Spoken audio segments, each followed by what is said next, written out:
Hey there, let's check out one of our newest Switch adapted toys in our library.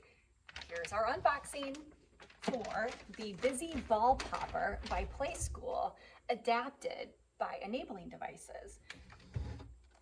All right, I've got these 5 balls and a fan and some really fun music and sounds as the device is activated.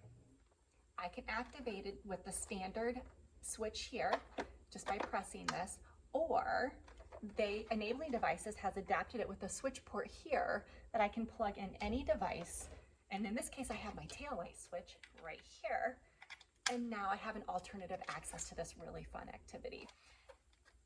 I just turn it on here and let's give it a whirl. Okay, we'll start here. It's gonna go for about 20 seconds.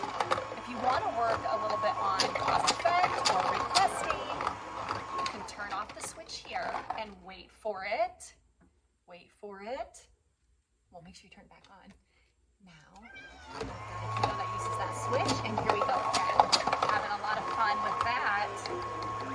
Okay, check it out in our Insignia library.